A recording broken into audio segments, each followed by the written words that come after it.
Welcome to the PDP Situation Report. I'm Mike Baker, your eyes and ears on the world stage. All right, let's get briefed. We'll start things off with Israel's renewed focus on Gaza. Now, after declaring victory over Iran, the Israeli military is now targeting what remains of Hamas leadership. But nearly 2 years into the war, is Israel any closer to eliminating Hamas for good? Author Seth Frantzman joins us to break it down. Later in the show, a Chinese spy ring uncovered on American soil. This is me wearing my shocked face. 2 Chinese nationals are accused of targeting U.S. Navy personnel and recruiting others to help gather intel for Beijing's Ministry of State Security. Author Gordon Chang, good friend of the show, joins us for more on that. But first, our Situation Report spotlight. Now that Israel's war with Iran has cooled, at least for now, the focus is once again back on Gaza. Earlier this week, the Israeli Defense Forces announced the death of Hakam Mohammed Issa. He's a co-founder of Hamas and head of its combat support headquarters. Now, it's another blow, obviously, to Hamas's leadership. But despite the loss, the group still controls much of the civilian population and key territory across the Gaza Strip. Israeli Prime Minister Netanyahu declared, quote, "There will be no more Hamas. It's over. We will free all our hostages and eliminate Hamas down to its very foundations," end quote. But after nearly 21 months of war, is Israel any closer to that goal? And is it even possible? Joining us now is Seth Frantzman, author of The October 7 War. Seth, thank you very much for taking the time to join us here on the Situation Report. Thank you for having me. Of course, absolutely. Well, let's start sort of at the 30,000 foot view here. I would like your perspective on where we are. There's rumblings of rekindled ceasefire discussions. At the same time, Prime Minister Netanyahu is saying, that's it, we are done, Hamas is over, we will take it down to its very foundations. How do we read these apparent mixed signals? Where are we at the present time from your perspective? Well, it's 634 days of war since the brutal Hamas attack on October 7th. There are still 50 hostages held in Gaza. Most of the Hamas fighters and terrorists have been defeated and killed and eliminated in the long war. But you know, like any group, it continues to recruit. You know, probably young kids or teens or what have you. So Hamas still exists, and it still holds about 40%, 30 to 40% of Gaza. That's the area where the hostages are kept. So the IDF is very reticent to go in there. Meanwhile, Israel has defeated all the other Iranian-backed proxies that were linked to Hamas, basically defeated most of them. Hezbollah, Iran, the Iraqi militias are a bit weaker. The Houthis are not defeated, but they're kind of far away. So, you know, Israel feels that it might be able to risk and accept a ceasefire. You know, obviously, people want the hostages back, but Netanyahu will also want to declare victory, right? I mean, he's a politician, so he's going to want to say he won, and I think that is a big question mark. Is this a win, or is Hamas still there? And can he, from a political perspective, right? If you just kind of look at this in a mercenary way of holding on to his position, can he accept a ceasefire that would allow Hamas to remain in power? I think it would be difficult if Hamas is coming out of the tunnel celebrating. I mean, that doesn't look good. I think that if they can create some sort of there's talk of a transition government in Gaza, some sort of Gulf-backed transition or technocratic government that combines different factions or something. You know, if something like that can come into fruition, then an argument can be made that Hamas is no longer the main ruling entity. But if the IDF has to withdraw under a ceasefire and the group comes back and is waving its flags, even if it's lost 90%, you know, it can still say, yeah, but we survived the war. I mean, that's what the Vietnamese or Viet Cong did. I mean, after the Tet Offensive or whatever, a lot of them were killed, but they kept fighting.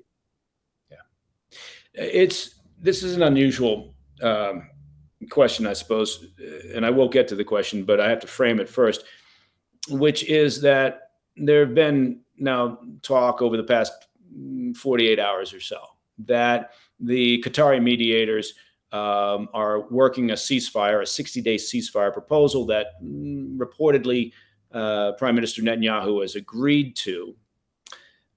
They've presented that proposal to Hamas, and Hamas will now get back to the Egyptian and Qatari mediators with their response. Both sides, right? I mean, primarily Israel saying, okay, we can go with this ceasefire.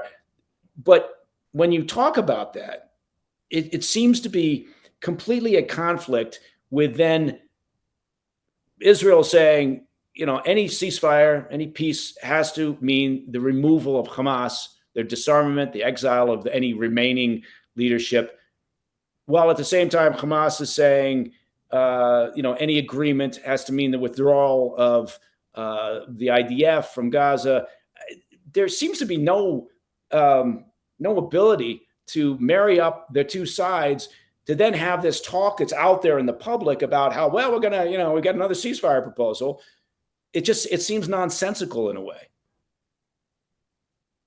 Right. And I think that's why you see the way in which the ceasefire keeps being trotted out, which is, remember, this same idea of this ceasefire deal has been going since March, when the first ceasefire fell apart, which Israel always said it doesn't want to go into the second phase and end the war.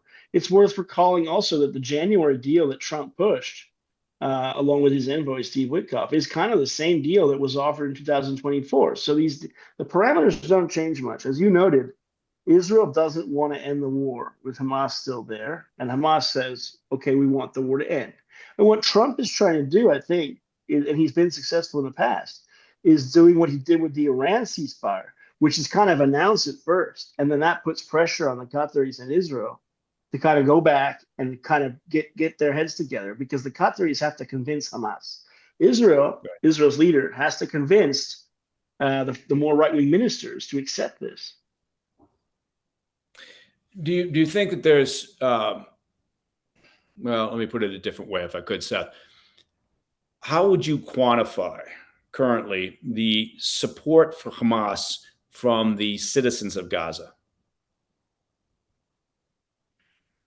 I mean, I think that's hard to say. It's very hard to get polling. One would assume that not that many of them support Hamas after having watched, half or more than half of their areas be totally destroyed in this war, and about 80 or 90% of them have been displaced. So they can't possibly wake up in the morning and think, listen, this has been really good for us.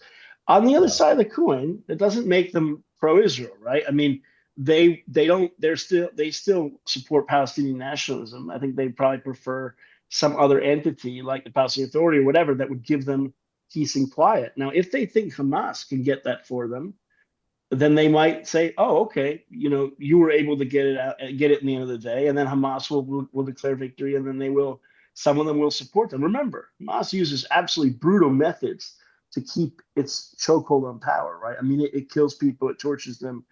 So it's hard to know. The people there are frightened. Yeah. And I want to touch on that here in just a little bit in terms of their ability to maintain control over the population through the distribution of aid. But before I get to that, I want to branch out a little bit and talk to you about what the Israeli leadership is doing in terms of regional discussions. Have you heard anything about these conversations that reportedly are taking place between Israel and Syria? Yeah, it's interesting. So, when the Assad regime fell in December 8th, 2024, there was a lot of concern in Israel that the people replacing Assad, also had extremist backgrounds and probably were not going to be pro-Israel themselves. And so there was a lot of worry about Ahmed Shara and his background. But I think over the last several months, especially after Trump met, Mr. Shara and other countries in the region have all kind of come together and say, let's work together on Syria. I think it's clear now that Israel begins to understand that Israel and Syria share certain interests. They both don't like Iran, for instance. I mean, Iran backed the Assad regime and caused devastation there. So it's kind of natural that they might finally come together. And we've been hearing stories that, yes, the Israelis are beginning to talk more openly, the leadership, about contacts or even daily contacts. It makes sense that Israel would share intelligence on some lower level or coordinate and talk with them. And then at some point, you might see normalization. I would assume that's many years in the future. But there could be some sort of roadmap that's rolled out. And I should point to the fact that just today, the IDF said they arrested an Iranian-linked cell, terrorist cell, near the Golan operating in Syria. So neither the Syrian government nor Israel want Iran's tentacles to be creeping back in there. Yeah, it's got to be you think about the seismic shift in the past year and a half from the Iranian mullahs and the RGC's perspective, and their place in the region. I mean, it's got to be stunning to those individuals. Yeah, I mean, Iran is a fascinating story of a massive military blunder and a way in which arrogance, can lead a country to disaster. The Iranian regime spent the last, obviously 40 years or whatever, saying death to America, death to Israel, etc. But just the last 20 years, they really convinced themselves, they have all the weapons that they need to kind of bring Israel to its knees. And they thought a bunch of proxies, basically an arc of like 3,000 miles of proxies from Hezbollah all the way down to Yemen, it was enough. And they also thought these ballistic missiles were enough. Well, if they'd studied history, ballistic missiles like Saddam Scud missiles don't win wars. You need armies and you need aircraft and things like that, right? So Yeah. they just totally sleptwalked into this. Israel basically laid a trap for them after having Israel, of course, had suffered terrible losses over a year and a half of fighting, including this massacre on October 7th, which is the worst killing since the Holocaust of Jews. But Israel successfully totally outwitted the Iranians, and they were totally surprised by this. Yeah. And then if you take it out by sort of the next step, right, in the concentric circles, because the world's completely interconnected, nothing happens in a bubble, and to that same kind of thought process, you look at Russia and you think Russia, now they've lost Assad, they've lost Syria as a key element of their positioning in the region. They have seen Iran be diminished in this capacity. Putin's going through that same thought process about his hold or his grip on some level of influence in the region. Seth, look, I've got a whole list of questions here to throw at you in the next segment, but first I need you to, if you could, stay right where you are. We'll be right back with Seth and more from the Situation Report. Stick around. Hey, Mike Baker here. I want to tell you about a great clothing company out there that's producing outstanding gear. It's called True Classic. Now, True Classic goes beyond fit and fabric, right? Their primary mission is to help men show up with confidence and purpose. And that's important. You want to have confidence, you want to have purpose. That goes without saying. Their clothing is designed to fit well, feel great, and stay affordable so men can look sharp without overspending. And what really sets True Classic apart is the intention behind the brand. Now, from supporting underserved communities to helping men feel more confident in their daily lives and even bringing humor to their messaging, they lead with purpose. Each piece is tailored where it matters and relaxed where it counts, offering a clean, comfortable fit that works for everyday life. There's no stiff fabric. You don't want that. There's no bunching. You definitely don't want bunching. Just dependable quality and design. Say goodbye to overpriced designer labels and throw away fast fashion. True Classic is built for comfort, it's built to last, and it's built to give back. You can find them at Target, at Costco, or just visit trueclassic.com/PDB to learn more and explore their collection.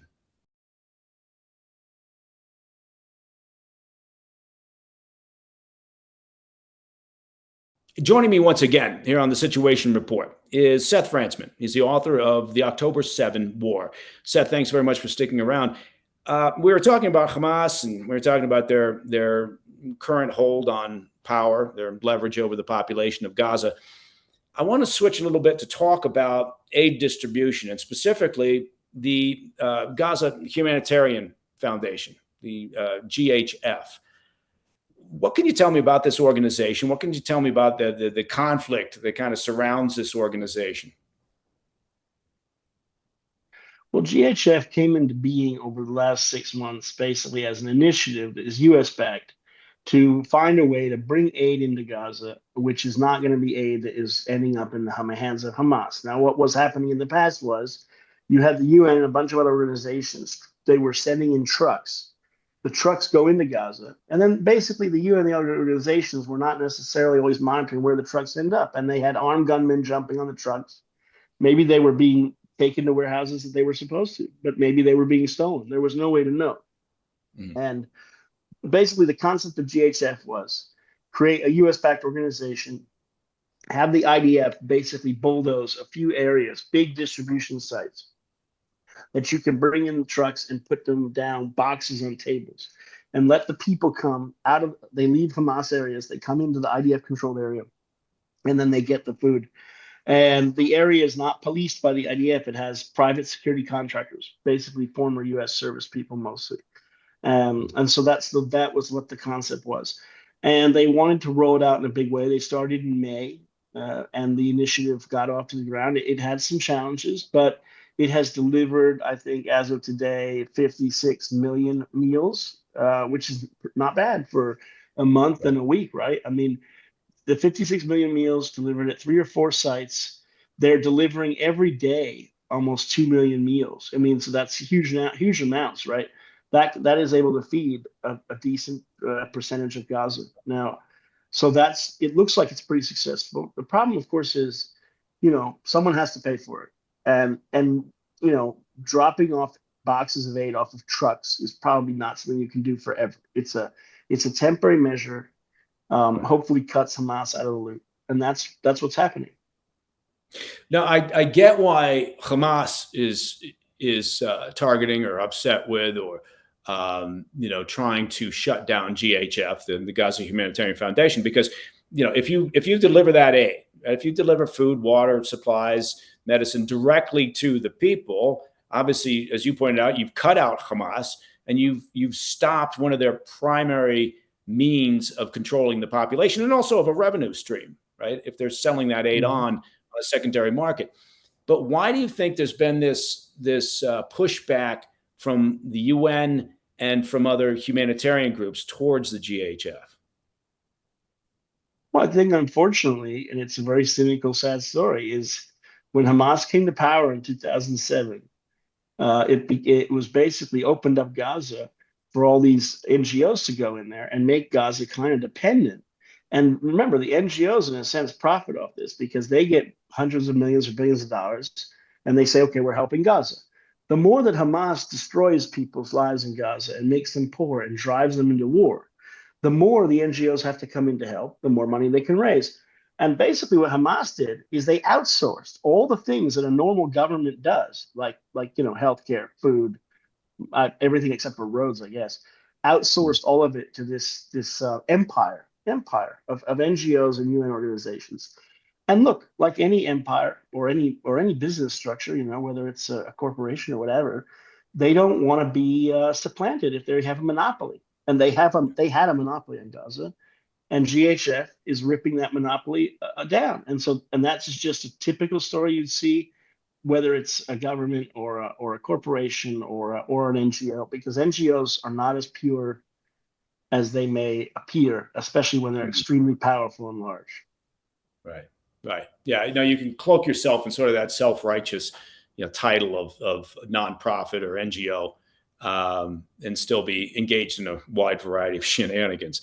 So, have you heard any credible evidence? Because the narrative has been, ever since GHF, started their operations there, that, oh my God, there's been numerous incidents, right? It's even been described as routine firings on Gaza civilians as they come to collect aid. And they're trying to blame it off on the GHF to say it's this group, right? This is why they're doing it, is that, look at them. My God, they're killing Palestinians.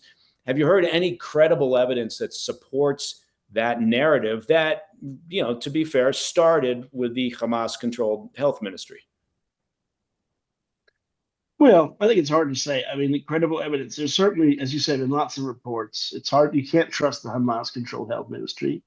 Can you trust the people that are apparently saying it? The average people there.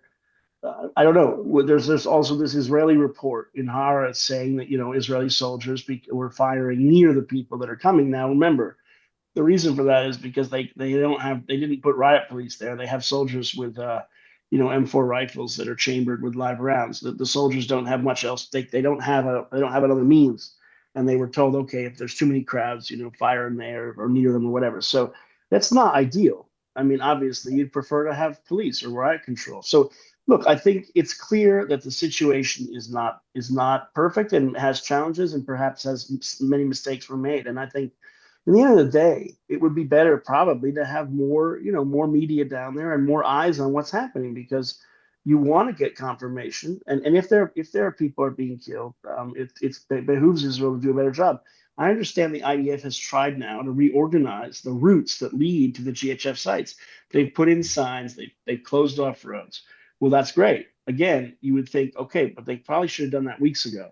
So there's a learning curve involved, and it's taking time. And one the criticism probably should be, well, it should have gone faster, and the chaos was predictable. I mean, if you're giving out 1 million meals a day, and the only way for people to get them is to run and grab the box, you're going to end up with chaos. Right, right. Now we've certainly seen in other difficult and challenging environments where you've got aid distribution going on. So it's not unique just to Gaza, but obviously it's on a very sort of staggering scale. I want to circle back to a different element of all of this. When Prime Minister Netanyahu talks about destroying Hamas down to its foundations and eliminating Hamas, is that even doable? Yes, I think so. I covered the war in ISIS, and I'll tell you that ISIS controlled a huge swath of Iraq and Syria. And in October of 2016, ISIS had been beaten back in Iraq and just controlled an area of Mosul, basically, which is a big city, about 2 million people. It's probably bigger than Gaza, actually, that area. And the Iraqi army surrounded them, and it took the Iraqi army 9 months to get rid of ISIS, street by street. And what the Iraqi army did successfully was they got all the civilians out. And then they just totally destroyed this group. It took a lot of time. You can defeat terrorist groups. You can defeat terrorist ideologies. You can defeat all of these things. It doesn't, of course, mean that it completely disappears. ISIS still exists. So does Al Qaeda or whatever. But it's not Al Qaeda and ISIS are not what they were. So the evidence shows you can do it. It sometimes it takes a lot of work, or a lot of things get destroyed, and people sometimes suffer. But I think there's no doubt Hamas can be totally erased from a lot of the landscape there, and maybe preserved as some sort of other smaller political group or whatever. But it's when they hold hostages, it's pretty hard to do that. Right. It just seems, I guess, I keep coming back around to the same issue. It seems incompatible with talk of a ceasefire when the stated objective is the destruction of Hamas, and Hamas's stated objective is not to be destroyed. Pretty simple. Then I guess I'm kind of asking you this speculative question. Where do you think this is going? Is a ceasefire possible, or is just this going to be a continuing conflict that runs for the foreseeable future? No, I think Netanyahu feels that he's got a win with the Iranian thing, which is always something he always wanted to defeat, was the Iranians, and it looks like a big win. So he can basically say, look, I did that. And Trump can basically come in and say, I need to get the Gaza ceasefire, so Trump can get a win as well. And I think actually it's possible that between the two of them, they might find a way to make this work. Of course, as you noted, it means that what were the goals accomplished? I think Israel has always said it wants the hostages back, and it wants to defeat, the military and government capabilities of Hamas. Well, that's kind of a general thing. You could say that Hamas is 95% defeated, and you could say, okay, that's 95% good, and let's wait and see. So I assume it's possible. I think they can get this done. Israelis are tired of war. A lot of people are tired of war. And I think a lot of people acknowledge there's diminishing returns in Gaza. 20 Israeli soldiers were killed in June. So what does that look like then? Let's imagine, let's be optimistic. It's not my usual position in life, but let's do that and say that we get a ceasefire, which you call it 60-day ceasefire. And that gives chance for negotiations. What do you, based on all your experience, what do you imagine that then government in Gaza would look like? Do you think there is a chance that, because if Hamas is still there, right, they're not going to give up some level of control willingly. So that means you've got a coalition of Hamas, possibly the Palestinian Liberation Authority, or the PA, and you've got perhaps a consortium of regional actors that are somehow serving as an advisory board. Where does this go? I think you're right. You've hit on something that's very tough. It's Hamas. What's left of Hamas in Gaza is just a bunch of thugs and gangs and murderers. So we're not talking about a lot of leadership there. Now, could the Qataris, who host the Hamas political leadership, parachute in one of the political leaders to say, okay, I'm going to come in here and there will be a technocratic government? I think it would be very difficult. The Gulf countries that have talked about, wanting to get Hamas out, they don't have a lot of experience running a chaotic place. I mean, and the Gulf countries, by the way, it's not because they haven't been involved. They have been involved in Yemen, Libya, and Sudan, countries like the UAE, for instance. And generally, it's not been a success story in terms of governance. So they will face a big challenge, waving a magic wand and having something work out in Gaza. Okay. Well, Seth, I got a couple more pages of questions for you, but we are basically out of time at this point. So I'm hoping that when we call you back, you'll pick up the phone and you'll agree to show up again, even though you're in Jerusalem. It's after midnight, and I understand I can actually now officially wish you a happy birthday as well. All right, coming up next, a Chinese spy ring targeting U.S. Navy bases. That's me looking shocked. Two nationals accused of working for Beijing's intel service and trying to recruit American troops. Gordon Chang, he'll join us with the details. Hey, Mike Baker here. Well, one of America's greatest holidays, and of course I'm talking about the 4th of July, is right around the corner. And frankly, it's right on our doorstep. Just look at the calendar. I'm telling you the truth. And this Independence Day, look, do your family and your friends a favor. Fire up that grill. Of course, you're going to fire up the grill. Declare your freedom from average grocery store beef, right? You want the best beef for that grill? You got to go to Tri-Tails Beef. Now, Tri-Tails is a real Texas family-run ranch. It's not some corporate meat factory. They raise pasture-raised, grain-finished Black Angus cattle, and they ship it straight from their ranch to your door. It's that simple. There's no middlemen. There's no shrink-wrap nonsense. Just real American beef from folks who still believe in doing things the right way. And right now, when you order their Freedom Box, they'll throw in a free ribeye. Look, it's officially grilling season. You know that. So do it right with Tri-Tails Beef.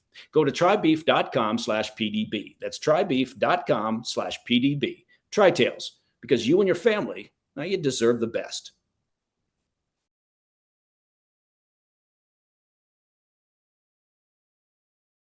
Welcome back to the PDB Situation Report. Now, a major espionage case here at home in the U.S. Two Chinese nationals have been arrested and charged with acting as illegal agents for Beijing's Ministry of State Security. That's China's top foreign intelligence service.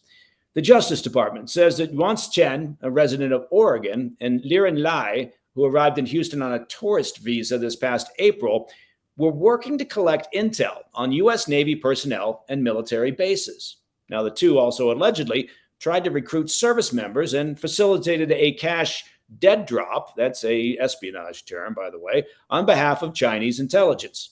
It's a reminder that China's spy efforts aren't just abroad. They're happening right here on American soil and have for decades. Joining us now is Gordon G. Chang. He's the author of Plan Red, China's project to destroy America. You can follow him on X at Gordon G. Chang. Gordon, thank you very much for coming back here on the Situation Report. Well, thank you very much, Mike, and happy 4th. And to you too. And to you too. Well, I guess first of all, let's talk about this espionage case. I guess you're shocked to learn that the Chinese intel apparatus may be engaged in shenanigans. Well, certainly, China conducts probably the most extensive operations against the United States by far. I mean, if we just listened to what former FBI Director Christopher Wray said when he was still there, it is actually shocking how much the Chinese have been penetrating the United States, in the sense that we're also being overwhelmed. The FBI, he mentioned, was being overwhelmed. Local law enforcement was being overwhelmed. He was just overwhelmed by all of this. And so that's one thing. But the other thing that I'm shocked at is that these two agents are being charged with espionage. No, they're being charged with being foreign agents and not notifying the Attorney General, which means that they can get 10 years in prison and a $250,000 fine, which strikes me as being a little bit light considering the grievous harm that they were planning against the United States. So I would like to see that these penalties be upped against those who are committing espionage, whether they're being charged with espionage or something else. Why do you think that is? Why that approach from the administration? Because it's easy to prove, I think, and so therefore they don't have to go through and explain how they found out about this stuff. So I think it's from an internal law enforcement point of view that it is much easier to prove not registering with the Attorney General. Mm-hmm. Okay. Now there's logic in that, and I guess if what you're looking for is a quick conclusion, but I don't know that it ultimately is the most effective way to conduct a counterintelligence investigation or operation. Look, I will say, Gordon, one of the first things I did all those years ago, back when I was with the agency, was to deal with a young fellow who had come over to the U.S. From China and who turned out to be a part of the PLA intel apparatus and was just simply a student here in the States, right? Going to school, a grad school, very good grad school. And that was a long time ago, right? Because I wouldn't pass as a grad student anymore at this point. But my point being is that they didn't care at that point what he did. This was a long-term investment, right? The idea was get very good grades, then get a good job. But they didn't really care where that job would be, right? The idea was just get a job. And then maybe you get a follow-on job. Maybe that one's at Raytheon. Maybe that one's at IBM. Maybe it's at Lockheed Martin, right? And then just keep going. You're looking at a 30 to 40 plus year investment that they're willing to do. And that was one individual in their apparatus, in their machine. So I guess my point being there is I saw this latest issue with this espionage case, and I thought to myself, nothing changes, right? And we talk about how we can change their behavior, possibly the behavior of the Chinese regime and their attitude towards theft of economic intelligence and research and development. Do you think there's any chance under the current regime that they would actually disengage from that sort of behavior? Not really. And that means what we have to do is to sever China's links with China. And we've got to get the Communist Party's outposts out of our country. So as a practical matter, that means closing their 4 consulates. It also means stripping down the embassy staff in Washington down to next to nothing. It means getting rid of state banks, state enterprises, going after Confucius institutes, what's left of them, especially the Confucius classrooms in the secondary schools. We just have to sever these links because, as Christopher Wray correctly said, they are overwhelming us and we don't have the resources to effectively stop this. So in those circumstances, what we need to do is just get the Chinese regime out of America. It's a drastic solution that people might think, right. But the point is right now, after ignoring this problem for so long, we need drastic solutions because we've got to save our country, Mike. It's really down to that. We got to save our country. But if I think, I don't disagree that we have to take really aggressive, proactive measures, right? Because I don't think there's any chance we change their behavior, right? That we talked about that for decades. It's not going to happen. What you need to do is you need to be more aggressive and proactive in mitigating the risk and the opportunities that they have.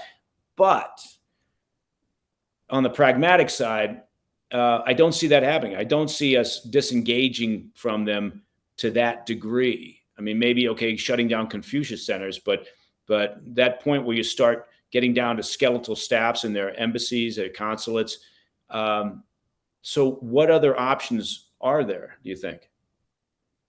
Well, first of all, I didn't say that this is what we were going to do. I was saying this is what we have to do.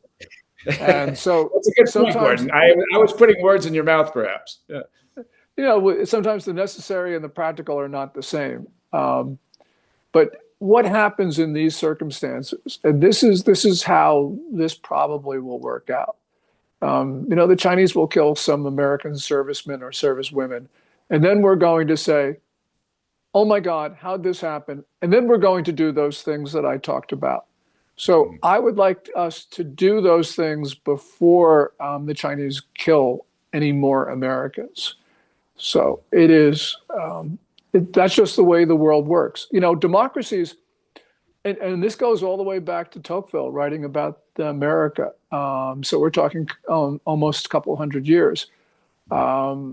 Tocqueville talked about how democracies are very, very slow to mobilize. And that's generally been true. We've seen that, for instance, in the 20th century. We're certainly seeing it now. And that's one of the weaknesses of our form of governance. I'm not saying we should change it, but I'm saying that that's the way democracies operate. And it makes democracies very vulnerable until they mobilize. Once democracies mobilize, there's no more effective nation on earth than a democracy which is enraged. But until that happens, I'm very concerned about what the Chinese will continue to do to us. Yeah, no, I take your point. Look, they've been very good over the years at using our openness, right? Using our freedoms against us. I mean, you could argue, in a sense, it's not apples to apples, but you could argue it's what the Islamic extremists have done, what the terrorists have done over the years, right? Right. Understanding that we live in this open society, we value it, and so they've been able to adapt and insert themselves into that environment to their benefit. But with the if we just focus on, I want to stay on this issue of espionage for just a little bit longer. I've seen over the years just a wide variety of explanations trying to say how much it's cost America over the years. And I'm talking specifically about the Chinese regime's efforts to steal intelligence, economic information, research and development.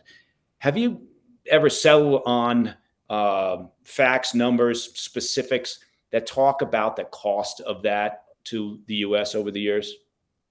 When John Radcliffe was finishing up his term as Director of National Intelligence, he wrote an op-ed for the Wall Street Journal. This was December 2020. And he talked hundreds of billions of dollars. He said perhaps as much as $500 billion a year. And that is consistent with estimates that we've heard, for instance, from leaders of the NSA. They talk about that $500 billion figure. Of course, we don't know, but that is the number that is floating around Washington. And I think that probably is not a bad number when you start to think about the real value of what the Chinese are able to steal year in and year out. So that's the working figure that I think people should start out with. Yeah, and I think it's. I've heard similar numbers, and I remember Radcliffe writing that piece, and I don't disagree with it. And people ask, and they look at that number, and they think it's staggering. But you're talking about a variety of things here. You're talking about the damage done to companies that have had proprietary data stolen. You're talking about opportunity costs because that research and development gets into the Chinese regime's hands. And now that opportunity is not in the U.S. A company doesn't start, jobs don't get created, whatever it may be. So there's a variety of elements that go into trying to calculate that number for what it has cost. And I think it's important for people just to understand that, so they understand why this is such an important issue when approaching dealings with the Chinese regime. Yes, any number above zero is unacceptable. And we're at a number where it is it's taking a real toll on our country. It's our future. Lydia and I have driven through a lot of this country, and we've seen some devastated towns where the factory has closed up, moved to China. And so this is a real human cost. Where you take away hope, you then have fentanyl. Where you have fentanyl, you have death. And by the way, the Chinese are the dealers of fentanyl. So the cost is not just those numbers, it's the cost in human lives. Last year, probably 49,000 Americans died from fentanyl poisoning. That's China. The year before that, it was about 72,000. So I'm glad the number is going in that direction, but that toll is just staggering. And so that also adds to what we're talking about.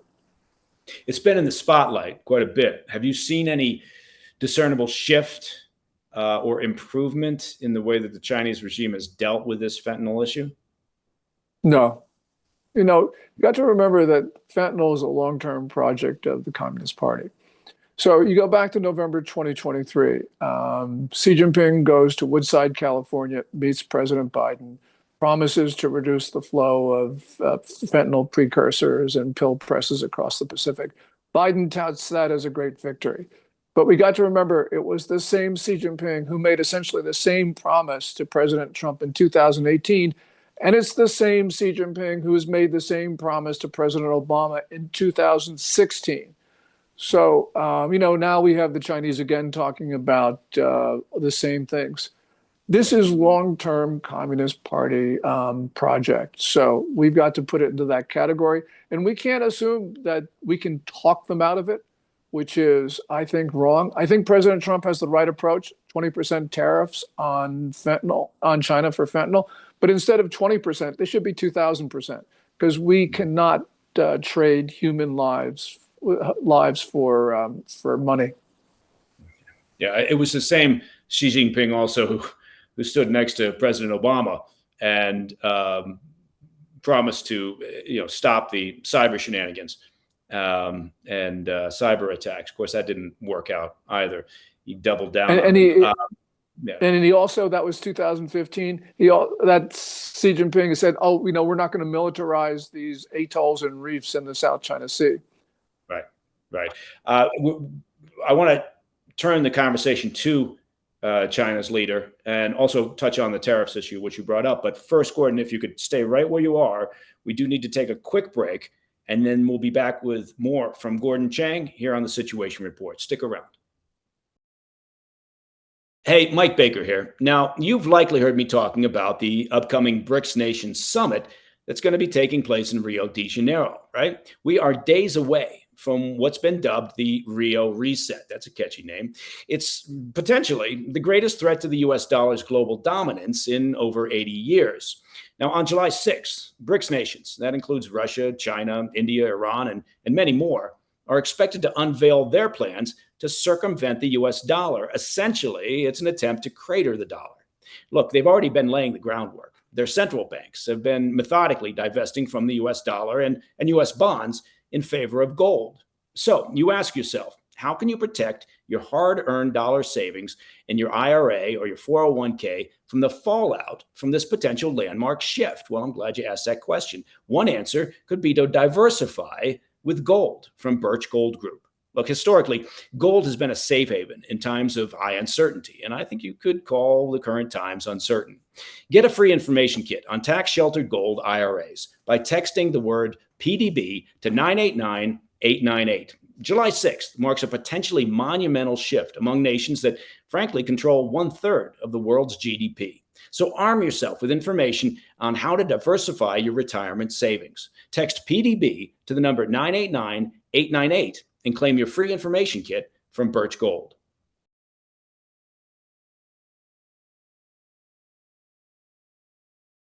Welcome back to the PDB Situation Report. Joining us once again is a good friend of the show, Gordon Chang. Now, you can follow Gordon on X at Gordon G. Chang, and I recommend strongly that you do it. Gordon, we finished up the last segment by starting to talk about Xi Jinping, China's leader. This is an interesting question that I think is just now starting to surface in some areas. There's been some notable absences on the public scene from Xi Jinping recently.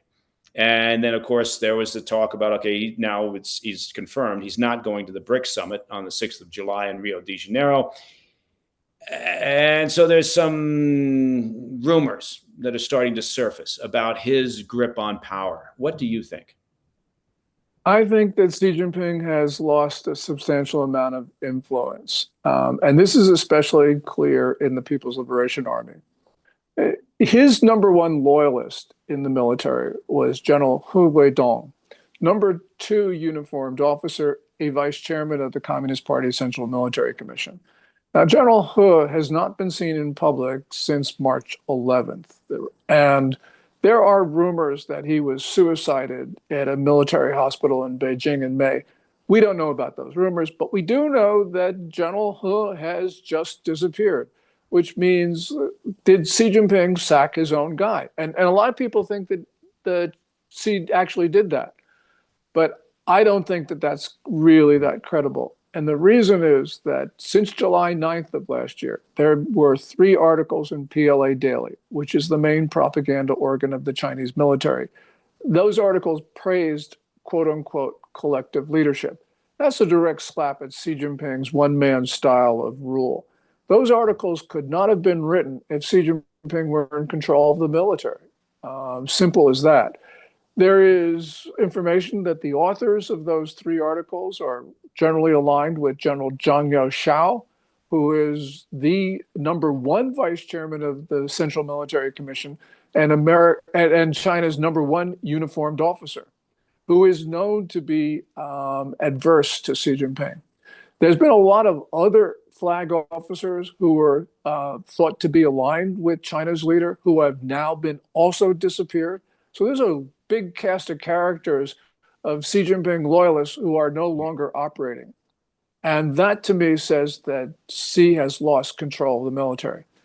He's also lost control.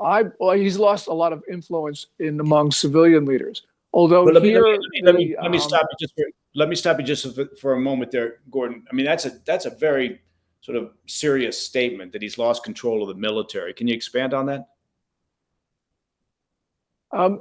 Well, I believe, and this is just trying to see what we know objectively and trying to fit that in with other things that we know about the way the Chinese military operates, that it reached a tipping point. Maybe we need a little context. Xi Jinping was responsible for purging a large number of officers from the Chinese military, ostensibly for corruption, but really because these were officers who didn't support Xi Jinping or who were aligned with other factions. Then we had, of course, the substantial restructuring of the Chinese military, beginning in the middle of, let's say, 2015 or so. And Xi Jinping was able to use that to also control officer selection. So there was a lot of people who Xi has put in place, but that also means there's a lot of people that Xi Jinping has disadvantaged. And I think that what's happened, in my sense, is that there was just enough was enough. And General Zhang Yaoshao just basically said, look, we're done with this. I don't think that you can say that Xi Jinping controls the military when the most powerful person in the military is known to be unfriendly towards China's leader.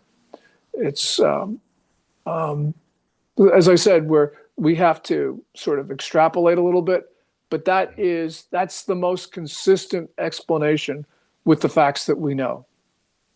So if we take that and then kind of advance it a little bit further, what does that mean in the short term? I mean, what could we expect to see in the top tier there in China's leadership?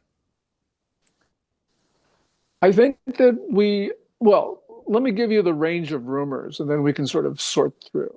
The range of rumors are Xi Jinping is going to lose formally his military and other civilian posts in August. In other words, he's no longer to be General Secretary of the Communist Party. He's no longer going to be chairman of the party's Central Military Commission. He's no longer going to be state president. That's one end of the spectrum. Other people believe that he will be kept on, but only formally, that he will basically become a figurehead. Other people believe that he will remain more than a figurehead, but he will basically be substantially weakened. And other people say he's as strong as ever. So there's a wide range of opinion. But when we see what's happening among civilians, we see the changes in propaganda. We see, for instance, Xi Jinping not going to the BRICS. We have to say something is up. We may not know the full extent of what is up, but clearly the regime is unstable. Now, one other thing that is that we should keep in mind, and that is Xi Jinping is a strong man. And both Mao Zedong and Deng Xiaoping, the first two leaders in the People's Republic, were strongmen. And they were exiled or they were sidelined many times in each of their careers. And they came back. So Xi Jinping could come back. But if we're talking about this week, I think that Xi Jinping is very weakened, and that he is fighting for his political life. You know, for Xi Jinping, is it more important for him to hold the military or to hold the civilian leadership? Military. Okay. It's the guys with the guns that are the most important. As Mao Zedong famously said, it's the guys. Well, he said the party controls the guns, but in this case, the party's not controlling the guns. It's the guns that really matter. So if Xi Jinping were able to control the military, then he could pretty much determine what to do on civilian stuff. And matter of fact, some of the more interesting rumors, and these are just rumors, I'm not standing behind them, but the more interesting rumors are that General Chang has actually been interviewing civilians for the next post of General Secretary of the Communist Party, and that one of them, a leading candidate, was actually set to the sidelines because that leading candidate would not agree to allow the Chinese military to control itself, and was not willing to agree to specific increases in the Chinese military budget. This is fascinating. If it's true, it means that General Chang is the most powerful figure in China at this moment. As I said, I'm not standing behind this rumor, but it shows you what could very well be the case. And it certainly explains my answer to you about why it's more important for Xi Jinping to control the military than it is for him to control an unruly bunch of civilians. Okay. What about this failure to appear at the BRICS summit? What do you read into that? The reasoning behind not attending, and how important is that in terms of the BRICS nations going forward? The regime says that Xi Jinping is not going to Brazil because he's already met President Lula da Silva of Brazil twice this year. Doesn't need to see him again. That, to me, is just not credible. And the reason is the BRICS are more than just Brazil.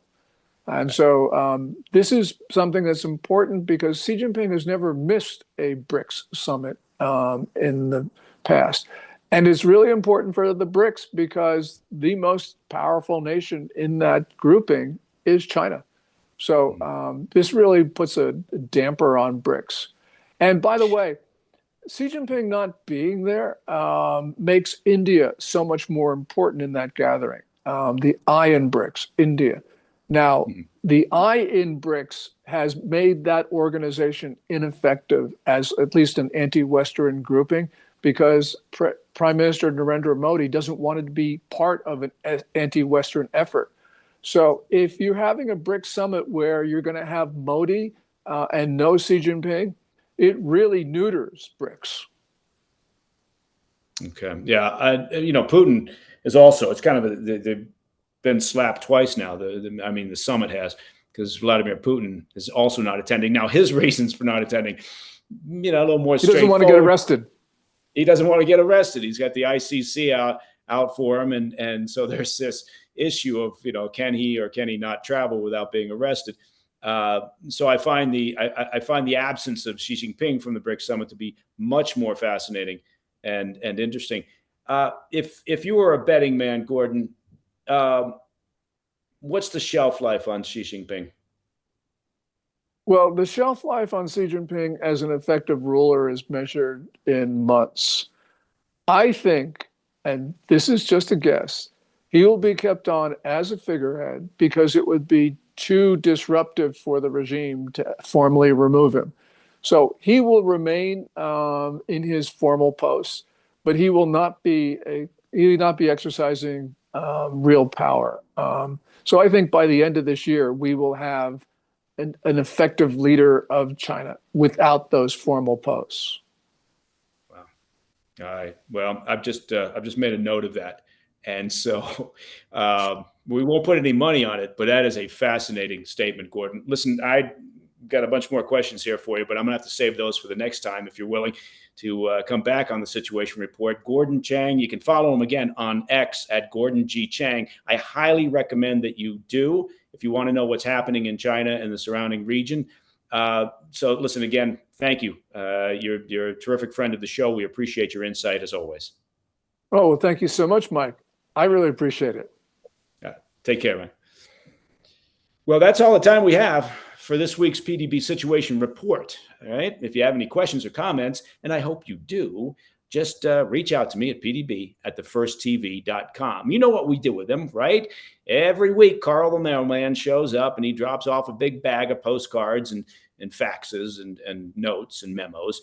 And then we take your best questions and your comments and we smush them all together into a monthly episode that we call Ask Me Anything. We're right now getting ready to launch the one for July because, as you might have guessed, we're into July now.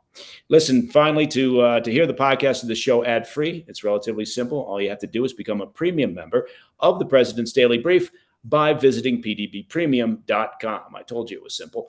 I'm Mike Baker, and until next time, you know the drill. Stay informed, stay safe, stay cool.